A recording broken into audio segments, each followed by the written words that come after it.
The nearly dozen young black and brown men and women sitting around this conference table, all of them, either former or currently gang affiliated, are for the moment in a safe space.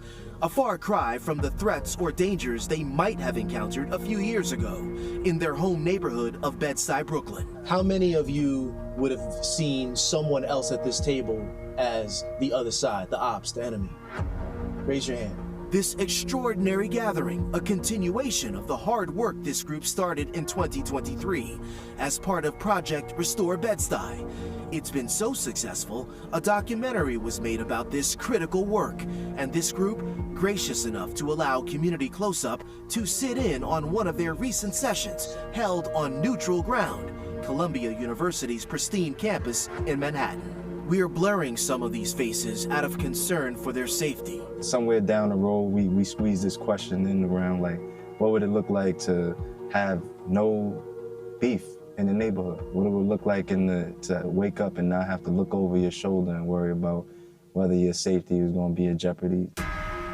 This is a multi-organizational initiative aimed at ratcheting down beef and overall tensions in the hopes of ultimately reducing gun and other violence, mainly between two bitter gang rivals, the 900s and the Hoolies, which claim separate territories, the Sumner and Roosevelt public housing developments. And I think that Project Restore gave us the tools to put out fires. Former Hoolies member Jason Bostic is now widely considered to be a credible messenger to those who may be on the fence here in this conference room and back home. We could change. We don't have to be tied down to the street identity that we think we have to be because we're born in a certain housing development. The discussion led by two OGs at the table, former Bloods gang member and Project Restore Bed-Stuy director Jarrell Daniels, and Columbia University sophomore Dominic DuPont.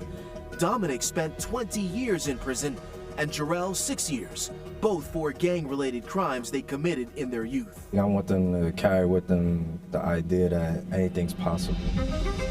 Both men now work at Columbia. I want them to kind of keep the conversation going, at least, on the way back to the neighborhood, when they get amongst their other friends who aren't here today, and let those conversations be the seeds that can go on and be watered and grow and help them all reach their full potential.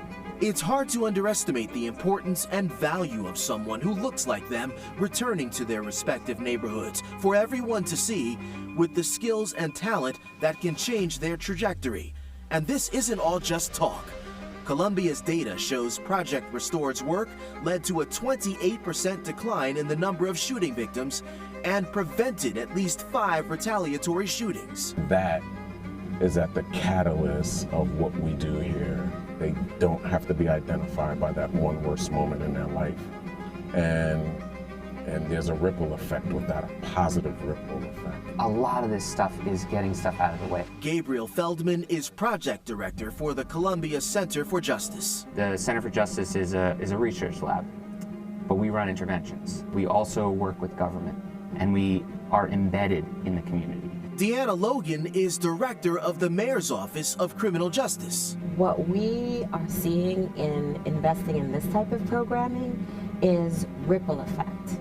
It is a social return on investment that I don't think we see in other types of programming. Perhaps the best thing we heard during our time with these Project Restore graduates is where they're headed.